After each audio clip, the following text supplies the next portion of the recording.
for this session, Mr. Anand Singh, General Manager, India Smart Grid Forum. Welcome, sir. I would like to invite speakers for this session, starting with Mr. Nishant, Arya, Vice Chairman, JBM Group. Welcome, sir.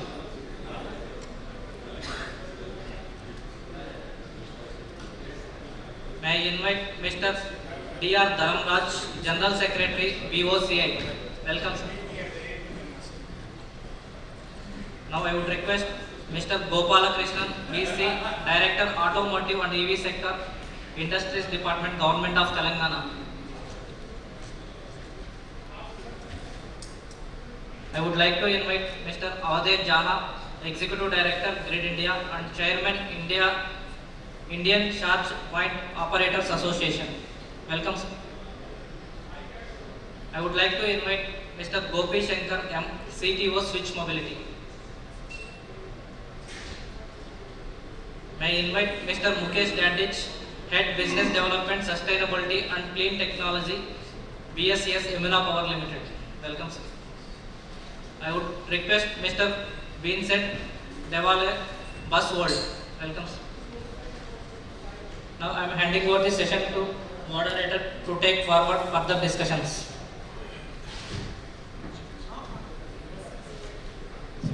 Thank you, Bala. So this is a quick session in between two bigger sessions. So thank you everyone for joining us. We have a very esteemed panel, people from manufacturing, bus operations, and automotive, and discoms.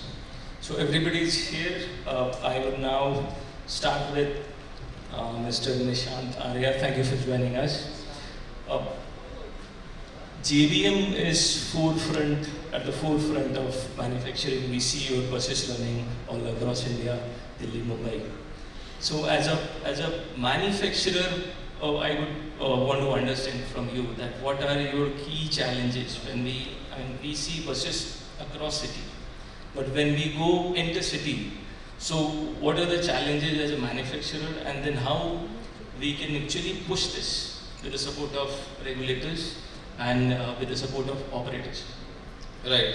So the best part about the electric bus segment now, whether we look at city operations or we compare it with the intercity or even the luxury coaches, is that they do not need any capex subsidy, because on a TCO basis, per kilometer basis, over a lifespan of 10 to 12 years, they are self-sufficient. Secondly, when you are comparing city to intercity, the benefit is that the charging infrastructure is available in different depots which are set up, and in one single location you are able to enhance more number of vehicles. So I'll take example of one segment of luxury coaches where we have deployed vehicles in north and south, where clearly we see that the asset utilization has gone up tremendously. So with our vehicles, we've been able to see about 1,000 kilometers of running per bus per day, which gives a very high level of autonomy and very good payback TCO calculation for any operator. So it's imperative to see that in such cases how different state governments and STUs can provide parking spaces, can provide support in terms of shared charging infrastructure for such players to reduce the cost and increase the turnaround time. Also enhance the penetration multifold. I think it's very essential. Parallelly, on the other side, if there is a clear-cut mandate as a percentage and introduction of carbon tax, which is put into play, that would be a big game changer in enhancing the adoption. Because earlier on, a lot of people had issues regarding range anxiety in the city bus transportation. I'm talking 6-7 years back. In the last 6-7 years, that has been addressed, so we do not talk about that to a large extent now. But in the intercity, there are very few players who have understood that the asset utilization and range anxiety can be addressed. So that would enhance awareness, and such mandates would be a game changer, because in terms of tourism, when you're looking, so you should be looking at green tourism. And charging infra deployment, I think, which NITI Aayog and MHI and today Sinha ji is here, we saw that there was a huge focus of setting up the charging stations on different highways and different connecting state highways also, national highways and state highways. I think that would make it very meaningful for different charging infra companies and operators to work together for enhancing the penetration. Thirdly, it's important that how certain routes around heritage sites and other locations, if they can be made green routes, so the pollution along the heritage sites and other key tourism locations can be eliminated with this. And a good example here, which we have done in the south in Telangana, where almost 500 buses we are deploying and some are under execution. So, where clearly the buses are running at a very good deployment rate in different cities of Warangal, Hyderabad, Suryapet, Nalgonda and multiple other locations. So I think the opportunity lies in unlocking that potential where the capacity utilization, the DCO and the asset utilization can be there. Because intercity are the real routes in going forward where more and more deployment can happen. In addition to the city where we have already been able to address 4 million plus based on 2011 census in PME drive and above 1 million to 4 million in PM EBS, where I think NITI Aayog along with MHI has played a very critical role as a catalyst to demonstrate and establish that segment. Similar actions, if they are taken in this area, would be important. And will bring in a clear-cut structure for states to reduce their carbon footprint also. Thank you very much. So now I'll go to Mr. Dharmaraj, who is General Secretary BOCI. I would request you to discuss, we are kind of transitioning. We have lots of ICE engine buses and then we are converting, we just started converting going electric.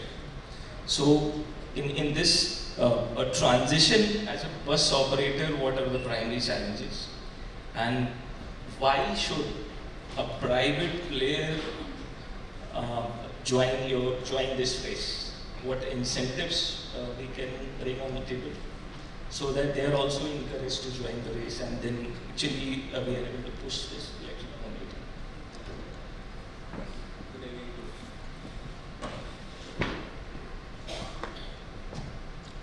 Good evening to one and all.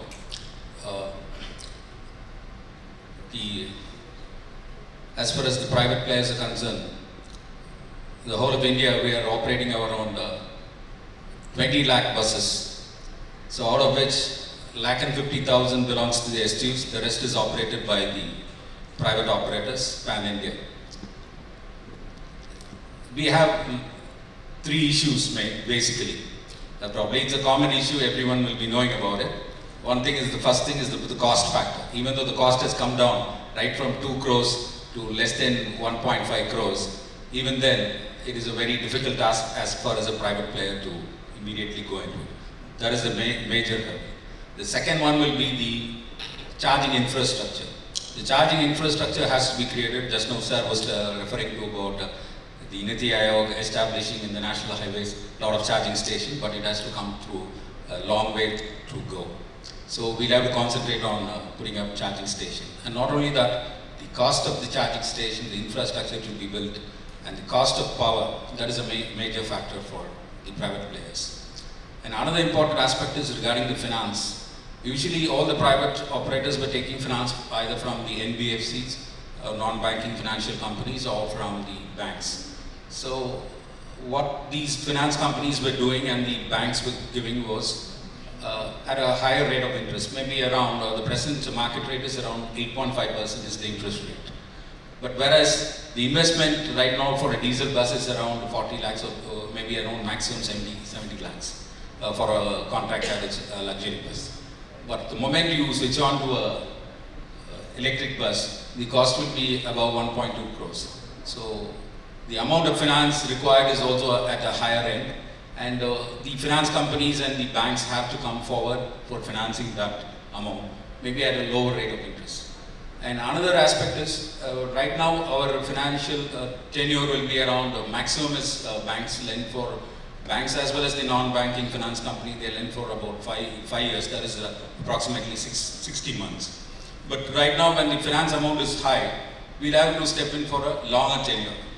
So otherwise it may not be possible for us to do. So these are the main 3 aspects which we are more concerned about. Even though we are more than 92% of the buses are run by the private sector, there is a discrimination by the government. So in FAME 2 policy, subsidy was given to only for STUs. I don't know why the discrimination.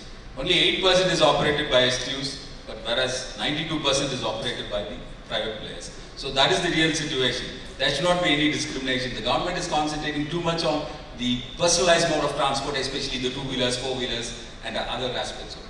Whereas for the moment you talk about public transport, it should be an equal platform, whether it is STU public transport or the private public transport. Both are same. We are into public transport, so it has to be looked in that sense. So these are the major issues. We have some solutions for it also, maybe we continue. So I'll keep this question to trouble our chair in the end, that why only state transports, why not private? Can we find anything in between, or maybe we can give them a cushion so that they can join the race? So maybe I can come later. So now I'll move to Gopalakrishnan, VC is Director Automotive. State governments are playing a very crucial role for this transition. When we in FAME 1 we started with 40-80 buses across states, and then in FAME 2 the number raised up to couple of hundreds all across India. So recently UP government has done a very wonderful job. They have formed a full-fledged company that comes under the holding company UPRF. That is now responsible for charging up setting up the charging infrastructure across the state. So it's inside city, intercity also. Then they'll have to plan that what I do when I'm operating inside city, and then what I do when I'm going to operate among cities or between cities. So if you can tell us what Telangana government is thinking of, and they're like very in front runner in terms of adoption of technology since long. So what is your thoughts that how we can bridge this gap, and then when we go intercity, so then how it works? Thank you, Anand. So to answer your question, I think way back in 2018 we started our electric bus fleet. So this was 40 electric buses that ran from 5 different depots in Hyderabad to the airport. So the the origin and the destination was these, and that helped actually because we had a charger at the depots and then few chargers in the airport also, and also it was back-to-back run operations. So the number of kilometers also per day was actually quite commendable. And learning from all of those lessons, this is all the earlier set of chargers, and then we had change of the chargers, new buses coming in. Now we have intra-city, I would say now we have about 200 buses that are plying, and yes, we are additionally getting from JBM 500 more buses. A few of them have already been operationalized in some depots like Nizamabad and some select districts and depots in the districts. And so we are slowly moving away from the city level electrification to rural level electrification as far as bus transport is concerned. Now 2-3 things which has helped us in this journey, which started from 2018, I will tell you. So the first thing is on the adoption side, not just for the buses but in general, the EV policy, which is very strong and very comprehensive for the state of Telangana, considering it a very small one, a very young state, now 11 or 12 years old. That started it off really well, and in 2020 September we notified this policy. On the adoption side, I'll give you a few pointers. So in the policy we had back then itself identified all of the different vehicle segments. We missed out trucks at that time, which was 5 years back, But on the bus segment also, we had given the waiver for registration fee and road tax. And in general, normally 14 to 17% is what the road tax would come up to overall, summing up the registration fee and road tax. So that was given away. And for the buses, we went with the GCC model. And for all of the intra-city buses that we are applying, it is all on that model that is going on. And additionally, with the buses coming in for the intercity between Vijayawada, Hyderabad, Bangalore, Hyderabad, we are looking again at the same model. And additionally, to increase the number of buses, so the aim is to have additional 3,000 buses in the next 2.5 years. But where is the capital? I mean, you cannot purchase outright these buses, they are costly.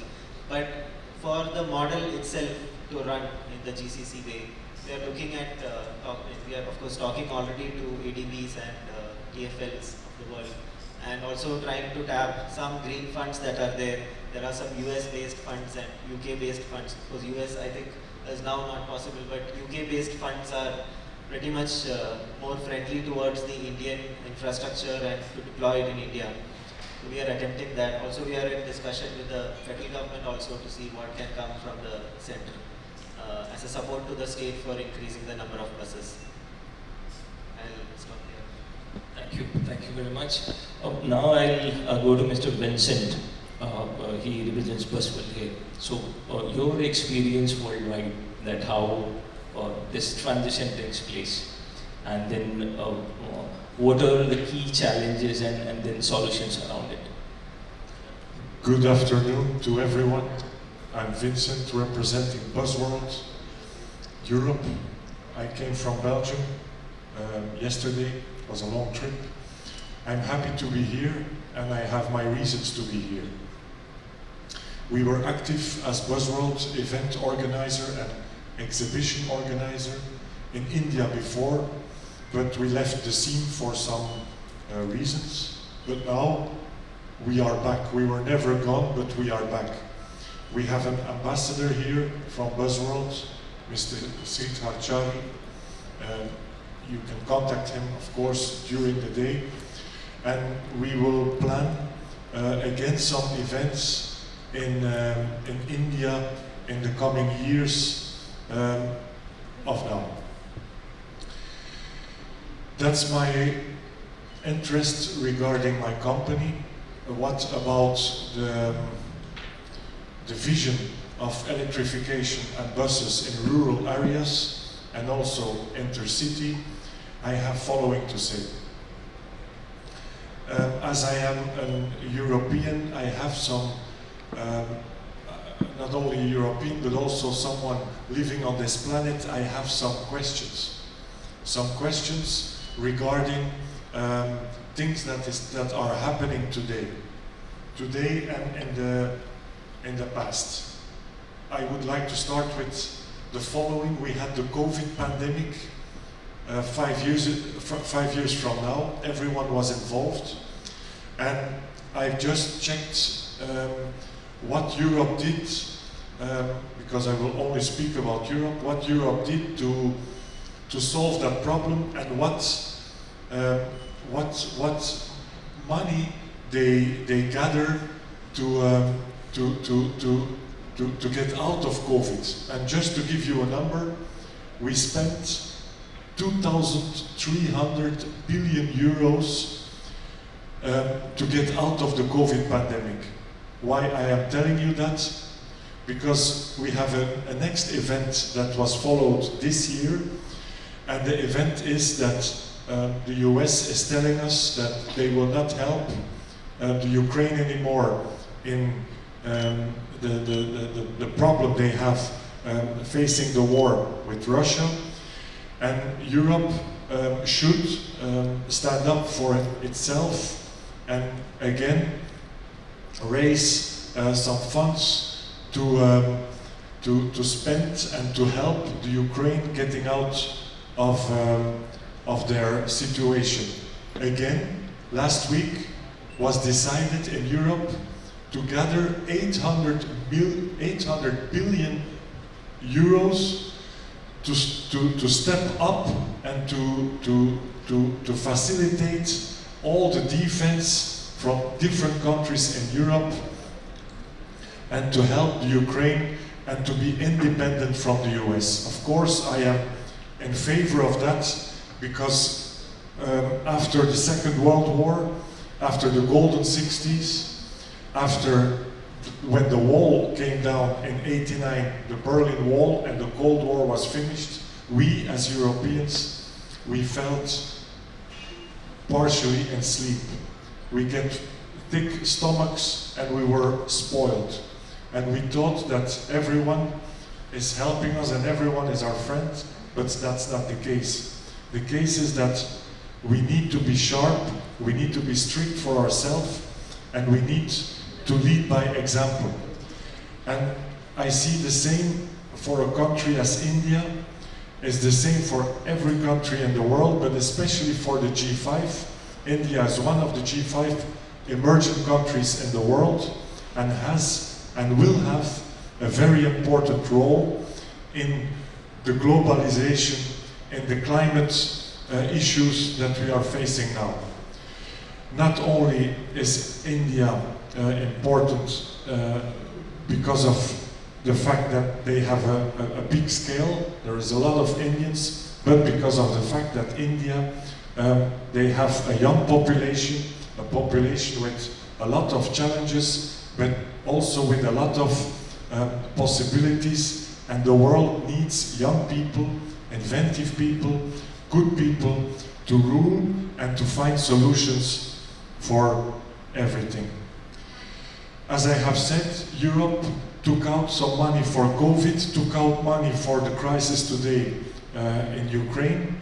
So my message to you is that, and to Europe and to the world, is that we have to understand the sense of urgency.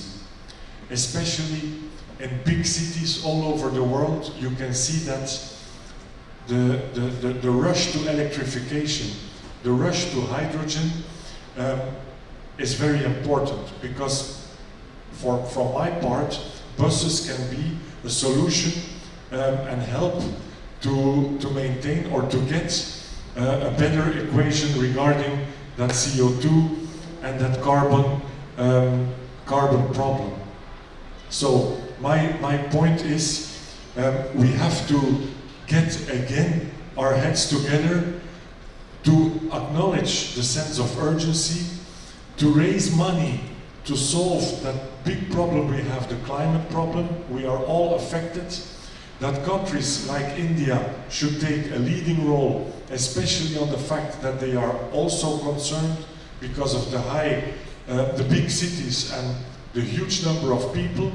So we have to know and we have to be aware that our task is to promote electrification, to promote the hydrogen buses. I know it's not the solution for everything, but it's our task and it's our responsibility as policymakers to help everyone, also the people in the street who can never attend meetings like this, people in the street who really suffer.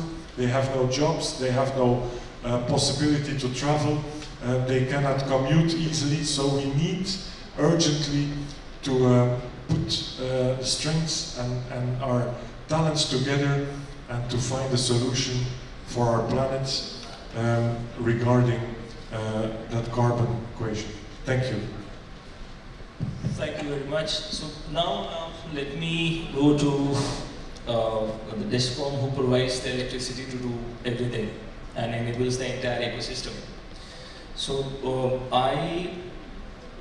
we did a electric truck project last year, and then we did a Reiki from Delhi to Ludhiana, Delhi to Chandigarh, almost 4 or 5 times, and we remember all the charging stations across both the sides.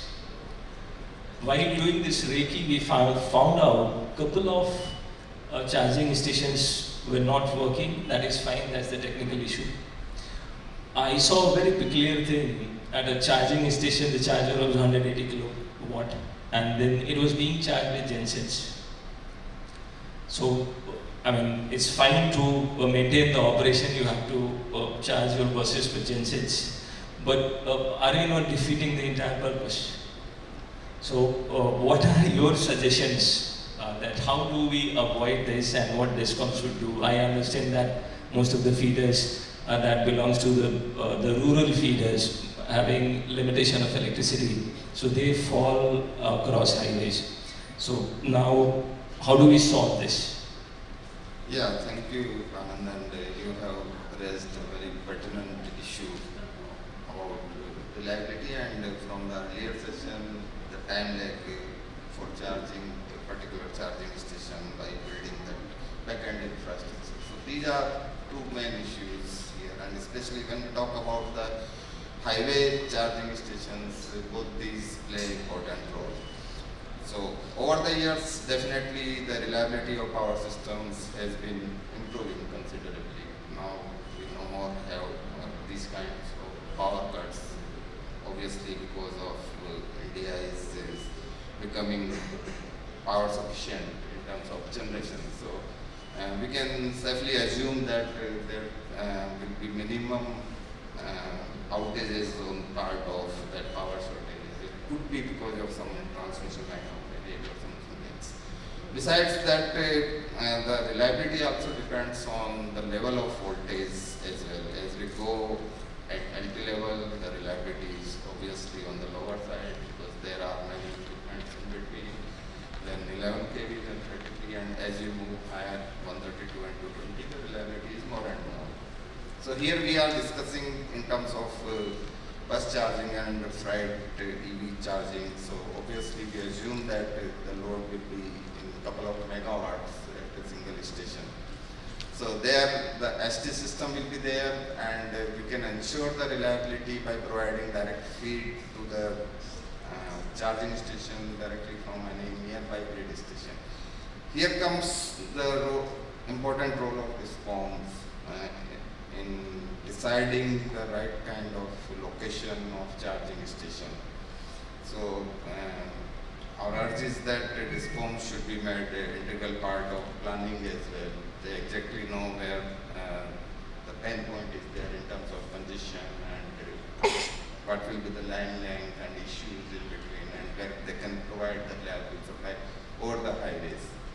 So definitely there could be some pockets where the reliability could be low, and in vicinity to towns on the highway side, obviously the reliability high, then the trade-off is that land cost is high and other issues are. So we have to decide very carefully.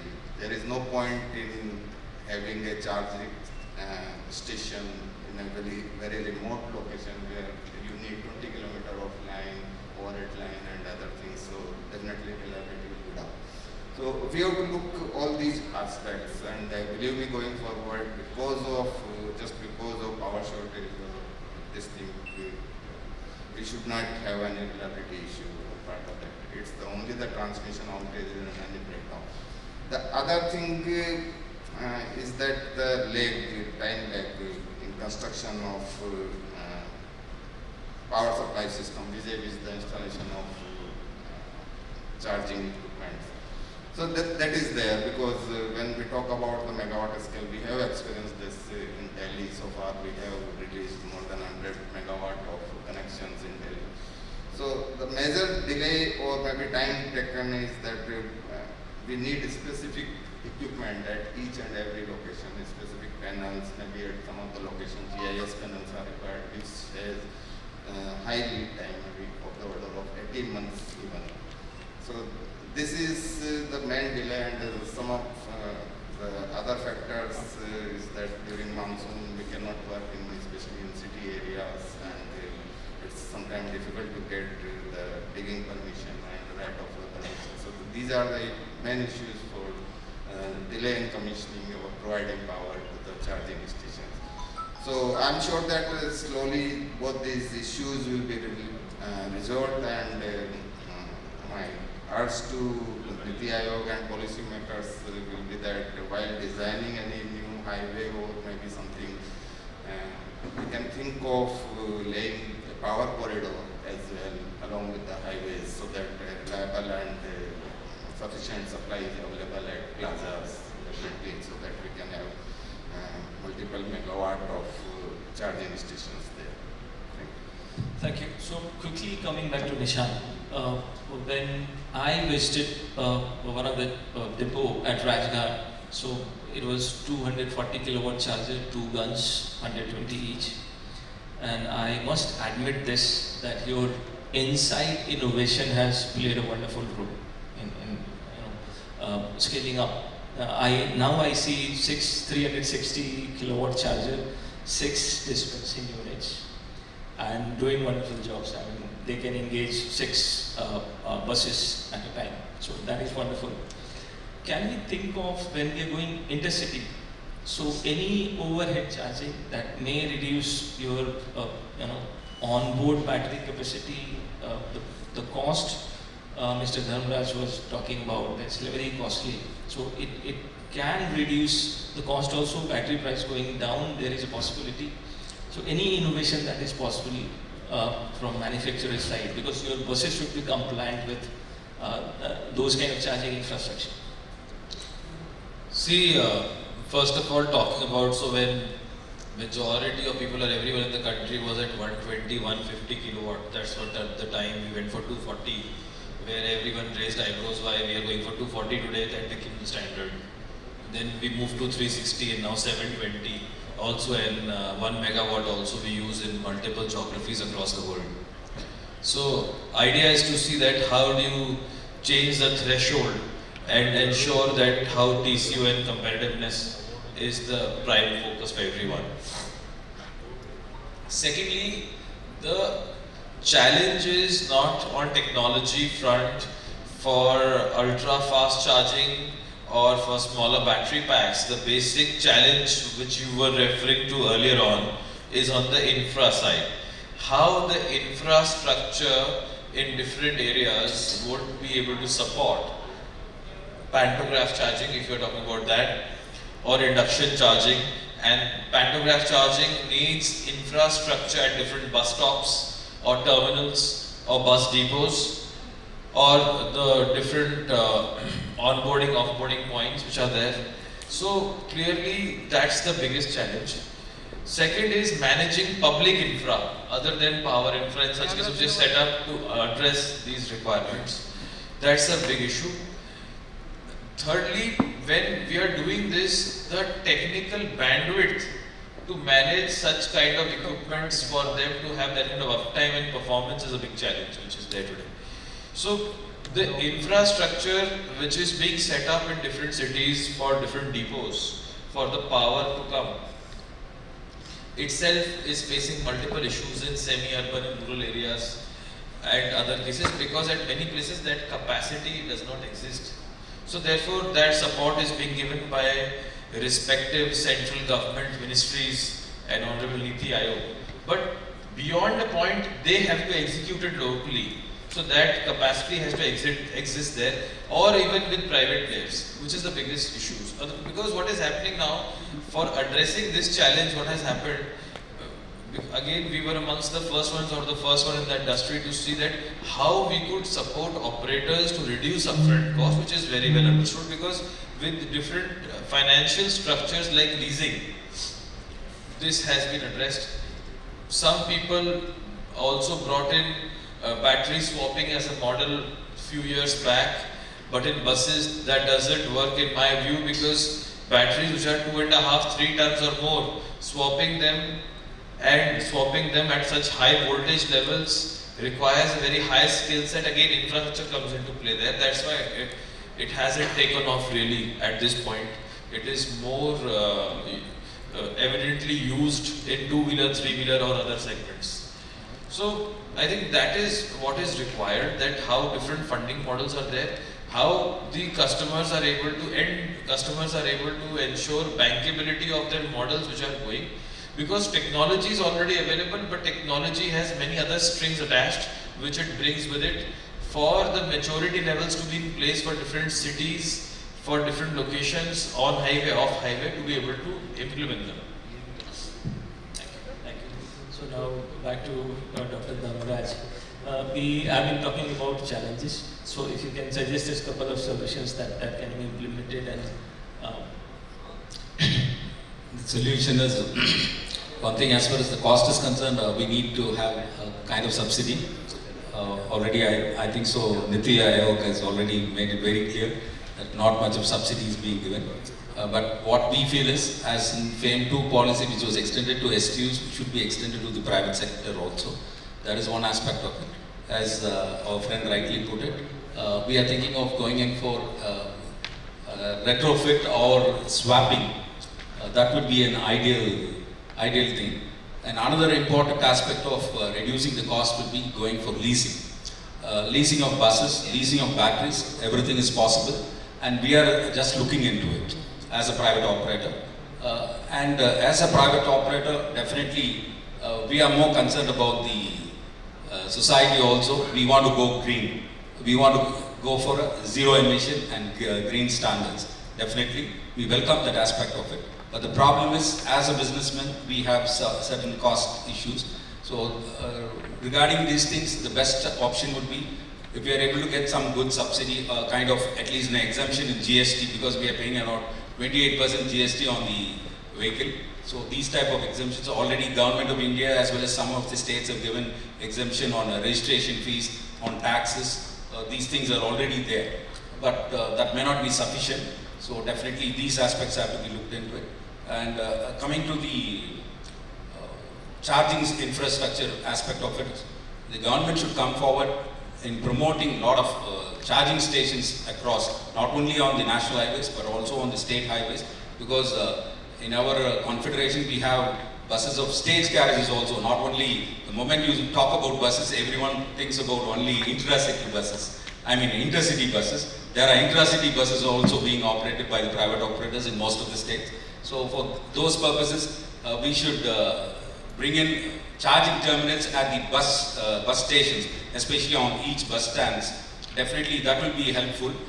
It will be a common use of, especially if you come to the down south, almost all the states, we have a bus stand which is common for both the STUs and the private sector together.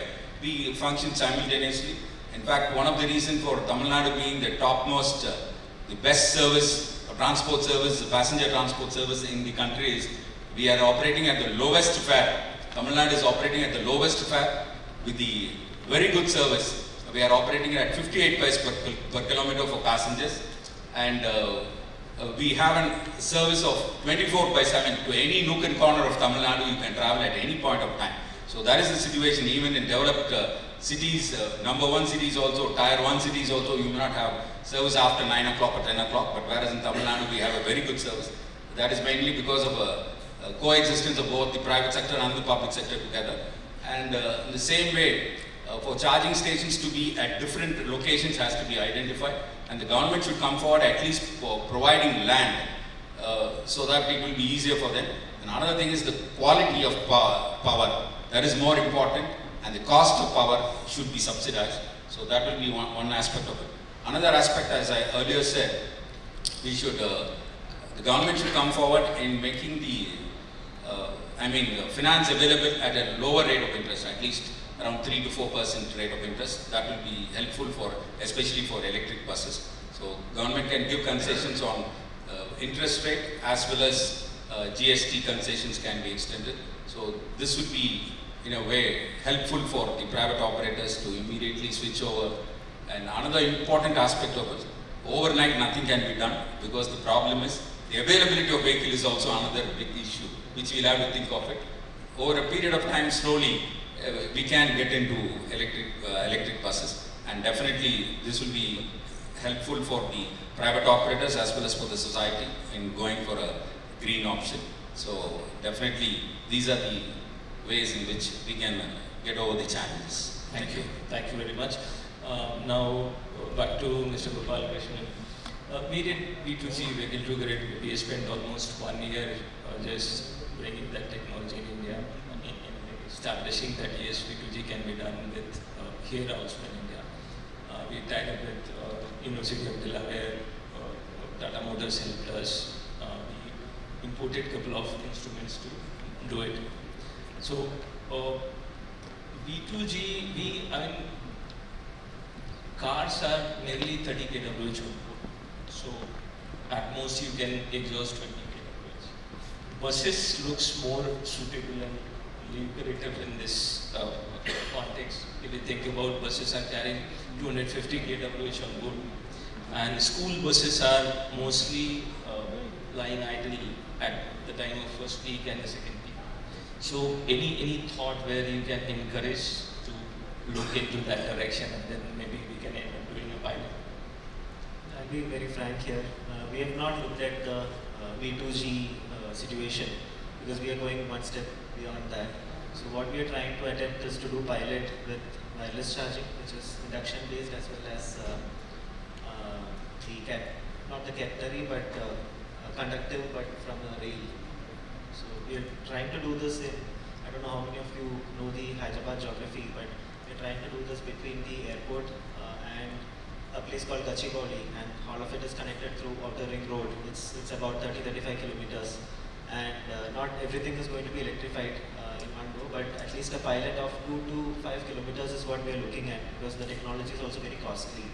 So there was a delegation that visited Paris, Mont, and Brussels just a couple of months back to understand this technology that they are trying to now.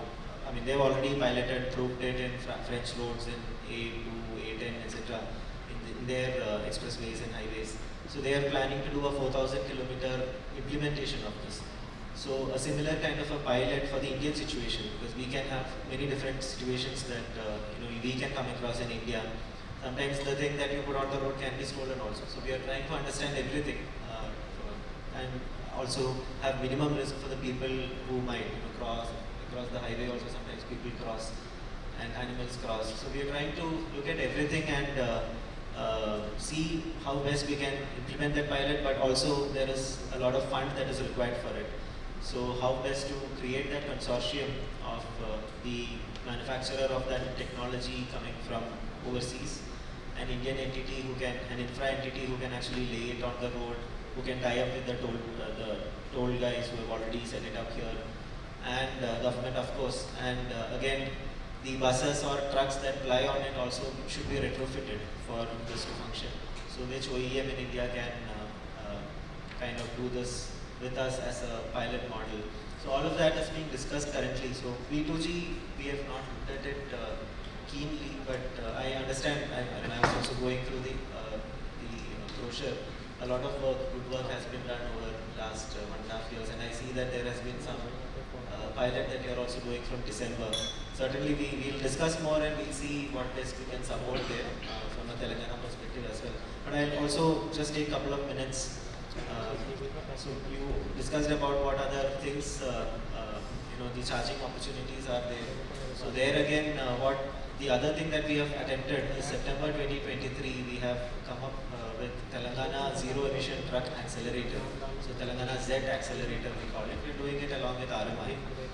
And after that, for the last 1.5 years, a lot of work has happened in collecting toll data from national highway as well as state highway.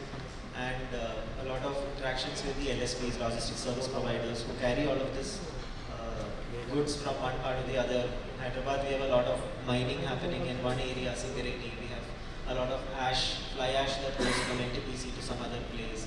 And there is a lot of cement manufacturing companies in Kodat region, which is between Hyderabad and Vijayawada, just within the border of Telangana. So a lot of activities, but very close to the highway, and most of these trucks, of course, fly on the highways, could be state or national. So then we understood where the maximum flow of vehicle is, where the traction is, and what can be immediately done to understand a pilot model for the truckers with the consent of the end users, the LSPs, the charge point operators, etc., and how best government can support them. So there, like our colleague mentioned, we are trying to do a 50% discounting on the energy cost. It's still in discussion, but we are still discussing internally. But try to give something from the government side, and of course the approvals for the megawatt chargers, etc. All of that also will take its own time. But trying to understand which demand points would be best, or which stop points for the buses or for the trucks would be best for the drivers to stop, lay over, wherever they lay the truck. Usually understand those. And that work is going on, and this is for the Zahirabad to Vijayawada highway. So it is that NH that crosses west to east Telangana. So that work is going on. And similarly, some recommendations by working together with a lot of industry through UC Davis, OMI, etc. have also come, and we are also looking at that to see how best we can have more charging stations, more higher kilowatt charging stations on the highway at the right locations, and these can be useful for the buses also. So quickly getting back to the discount again, Maharashtra recently had a discussion with General Manager, Chief General Manager IT. So he told us that they have a kind of, they are integrating the solar generations under Kusum Yojana to all those rural feeders where, I mean, generally farmers would get electricity during night because it is subsidized, and then that timing keeps changing. So it's a pain for them also that you have to up during night and then you have to go to your field and then pour the water there. So do you see solar or integration of the grid, maybe storage and several other things? Can we think of anything, a cohesive solution wherein solar can also play a role, and then we can be more reliant across highways, especially on the rural feeders, because generally highways are touching to the rural feeders across? Yeah, definitely renewables and energy storage will play a greater role and important role in terms of managing not only the distribution infrastructure but upstream as well. And there has been already a trend of mega scale solar park to be coupled with energy storage as well, to have that 2-hour or 4-hour additional juice coming out from that plant.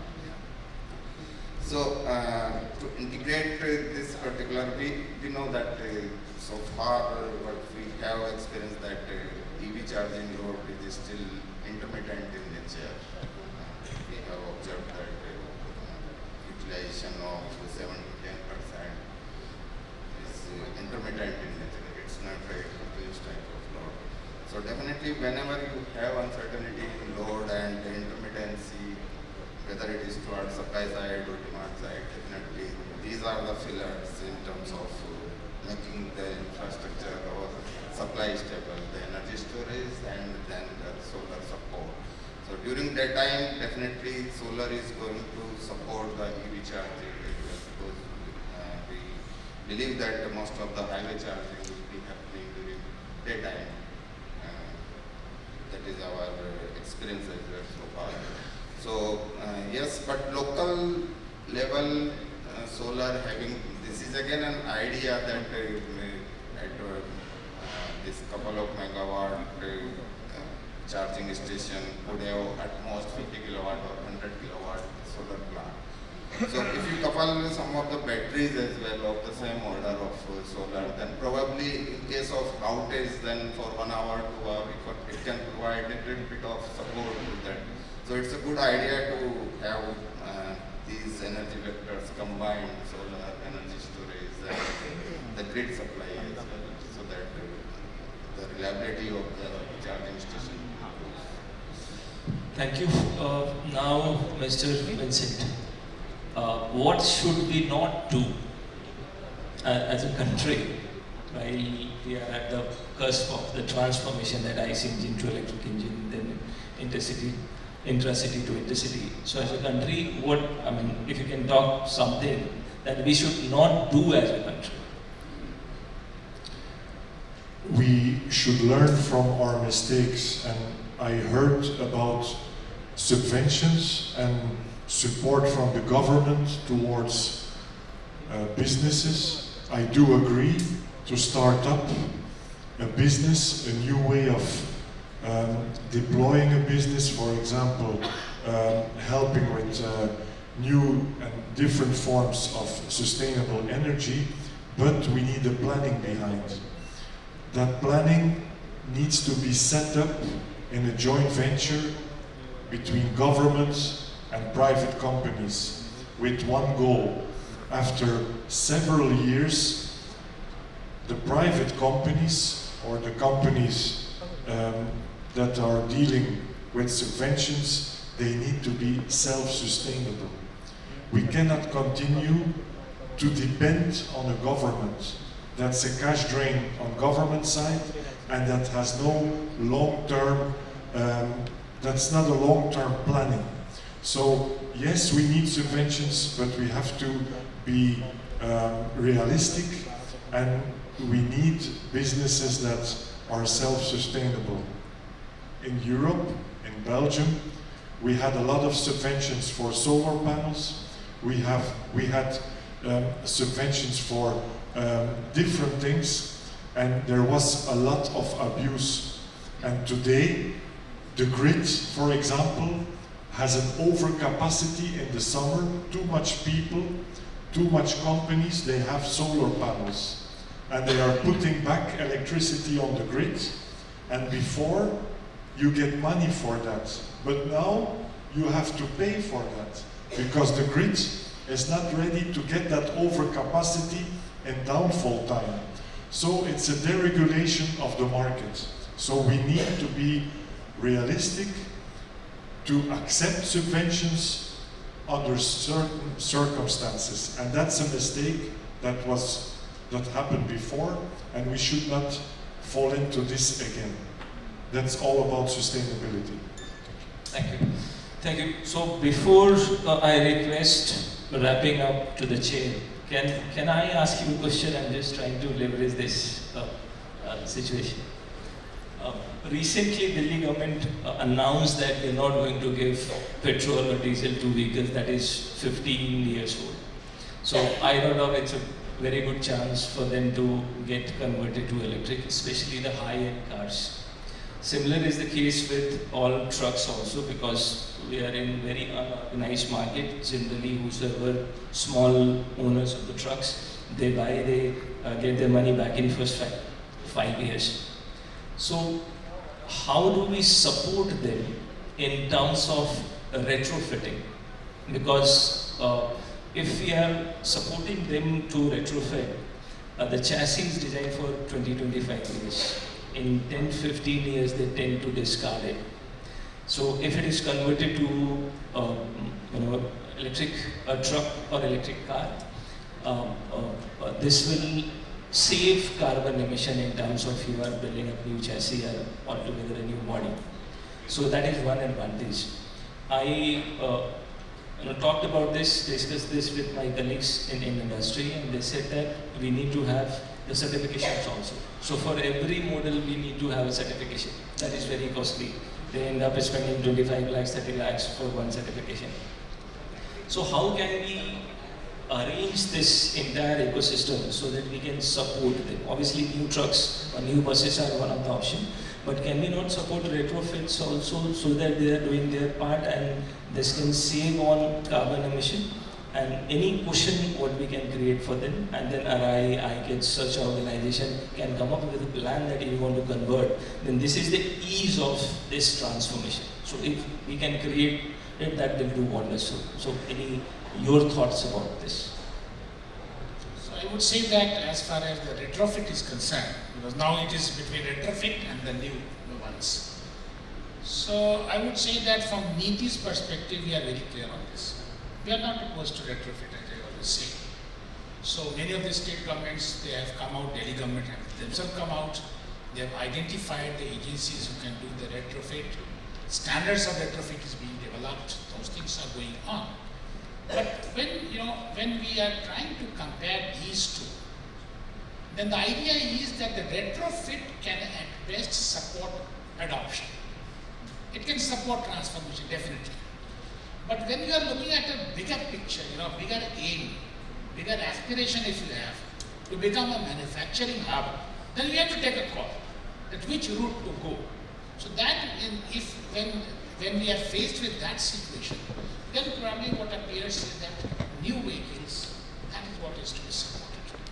And yes, as far as buses are concerned, let me put it this way, that when I see the production so far, the rollout that the OEMs have done, the quality of vehicles that is gradually improving, and the order book that they have.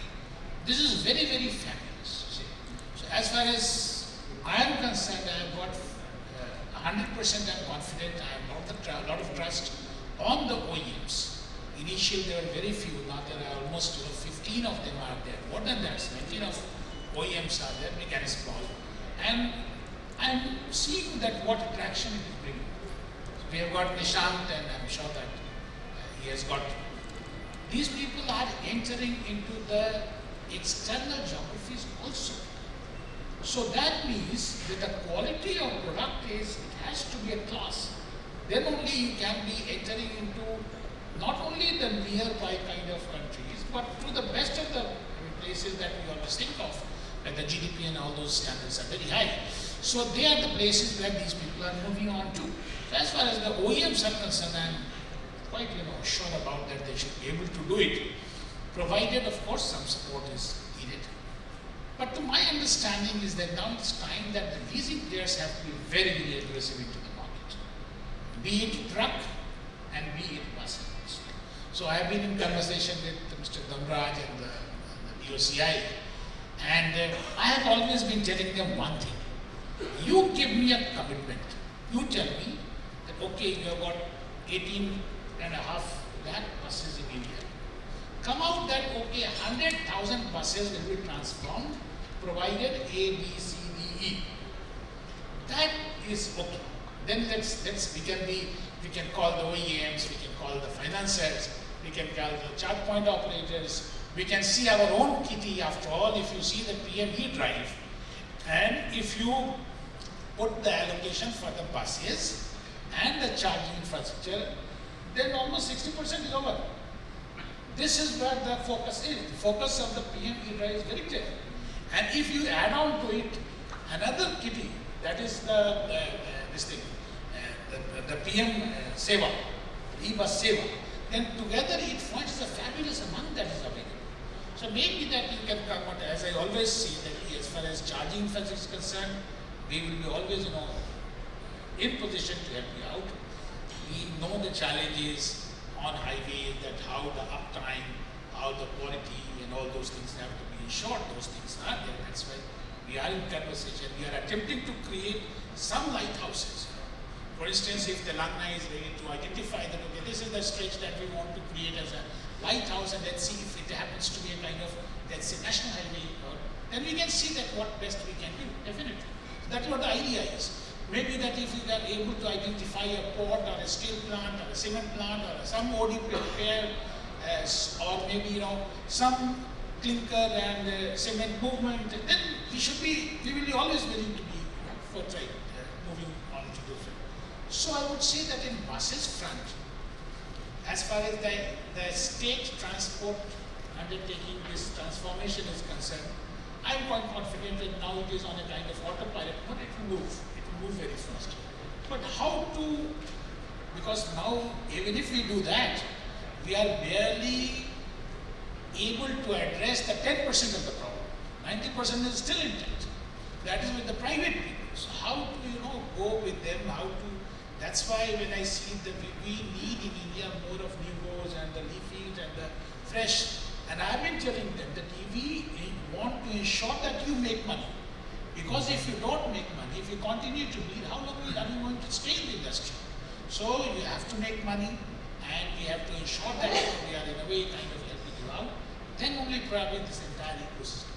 All told, let me put it very correctly, that the kind of, the number of buses that is going to the pace at which transition is taking place, the buses, that is fabulous. If you see the number of registration of buses in US, in South America, in Europe, and you compare with India, then you would see that we are not, we are not at a very, very dismal position. It's quite impressive. This transformation is definitely one of the successful narratives that we have put on the world market. Multiple interventions are there, aggregation, harmonization of a specific, multiple initiatives we have done, and that is how we have put it.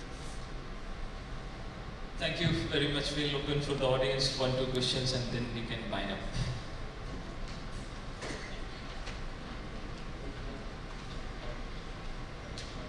If you can take this mic to Bala.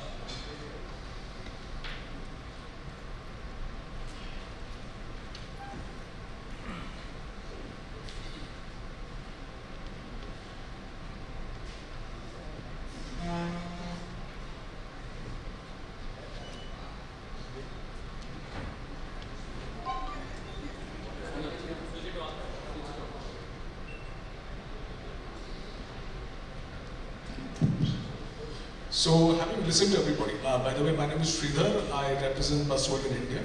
So having listened to everybody, I just have a question for Mr. Sinha. Mr. Sinha, you made an excellent point that India has emerged as sort of a lighthouse when it comes to EV adoption and with a lot of government support. My simple question is there scope to have project financing for buses, EV buses as an ecosystem, as it happens with metro railway? Can that be considered? Because the outlay for, even if you take a project cost-based approach for buses, will still be much lower than that for a metro development project. That's it. It's not, the question is a one-liner, but the answer could be no. It has to be, not that many of them, but we are encouraging states and we are standing by them that if they wish to, go for some multilateral kind of loan and those kind of things, that is also one of the options. So kind of World Bank and the ADBs and just we were discussing that if it can further be rolled out. So that is of course whenever some loans are coming in, Government of India always stands. There are a lot of sovereign guarantee and those issues are that is there. But yes, as far as government loan is concerned, so let me put it that we at one stage we linked it with for the STUs, we linked it with the scrapping facility. So we told them that the Government of India took it to the states. So money, when this scrapping facility was being launched, so scrapping policy was being launched, and we told them that if you are scrapping these buses, and if it is being done through the RVSFs, registered vehicle scrapping facilities, then you will be entitled for this kind of assistance. So those things are there. But to think that, okay, a big kitty is earmarked only for this sort of, project financing kind of thing, probably it will take quite some time to think of that. We should, one more question and then we invite him, please.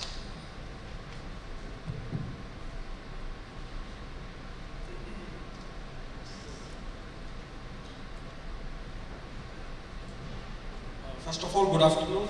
My name is Naresh Kumar. I am from Phoenix Contact. My question to Sinha sir. First of all, thank you very much for supporting this industry, and the government is investing a lot into promoting this EV infrastructure. But the point is how you are ensuring the infrastructure which is under the development is going to be perfect for the industry, or maybe it is going to meet all the industry standards. Because the process is completely through the tendering and all. And when it comes to the tendering, then everybody has the competition, and then they get the orders on the lowest price, and they sometimes try to compromise with the quality standards. Thank you. As far as standards and specifications are concerned, I am sure that you are aware that when we set out on this electric mobility, one option was that whatever prevailing standards are there in abroad, we just go and just bring them in and kind of implement them. But we didn't take that option because, as I told you in the beginning, that we wanted to be into the manufacturing ecosystem. That's why probably that would have been a wrong call. So we went in for development of our own standards and specifications, and that is why we asked BIS, Bureau of Indian Standards, to chip in, and they are into the stream now. On the multiple aspects, be it the battery, be it the EV, be it the charging infrastructure, for each one of them, specific standards, specific domain in which standards have to develop, that was the first thing which was identified. And that is a kind of continuing process. So if I tell you, as if I recollect rightly, almost 27 standards, or close to that, that has so far been finalized, and still a few of them, if I recollect rightly, again it is 7 or 8 of them are in the process of development. Not that we are closing it down. More and more domains are coming in. Swapping is one area. So as we move on, trucks are another one. So as we are moving on more and more areas, and there is a full-fledged, if you see, the process of its development, absolutely I have gone through it. So they've got an electrotechnical divisions and electromechanical, all of them, they put together and they develop those standards. When you are asking whether those standards they are meeting out or not, all these incentives that we are giving, that are subject to, you have to comply to those standards. Now, if you see that around, say, 2 years back, yes, 1.5 to 2 years back, we had some unfortunate incidents. That was the time when, both immediately came out and they developed AIAs 156. And they said that we have got to implement them. Of course, industry, they wanted some more time, of course, 2-3 months extra, and that is what we gave, and that's how it was complied. So, this development of standards is a continuing process. We are into it, and I would say that there would be very, very few cases where the compliance is not there. Because everything flows through that. If you are not complying to the standards, then you are running into something you are diverging into the law of the land. Then probably it would be, for an industry, it would absolutely be suicidal to not follow these standards. And these standards are not one standard. Quite at times we give them multiple options also. That is how it is. Thank you very much. Now we come to the end of the session. Over to you, Bala. Thank you everyone for sharing insightful thoughts on electric buses and electric trucks and charging infrastructure. Now I would request Ms. Reena ma'am on the dais to felicitate our speakers with token of mementos.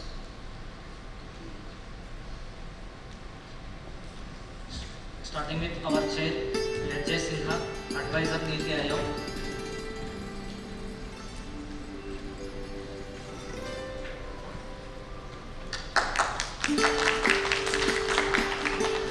Mr. Anand Singh, General Manager, India's Market Forum.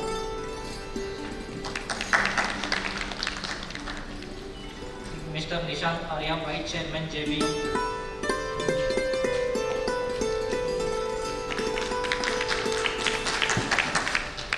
Mr. D.R. Dharmaraj, General Secretary, BOCI.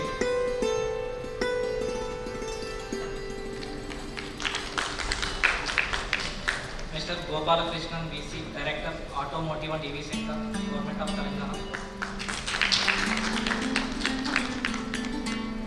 Next, Mr. Mukesh, Daddich, Head Business Development, BYPS. Next, Mr. Vincent, Dewaele, Bus World.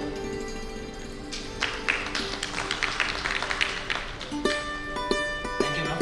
Now I would request our panel come forward, group photo.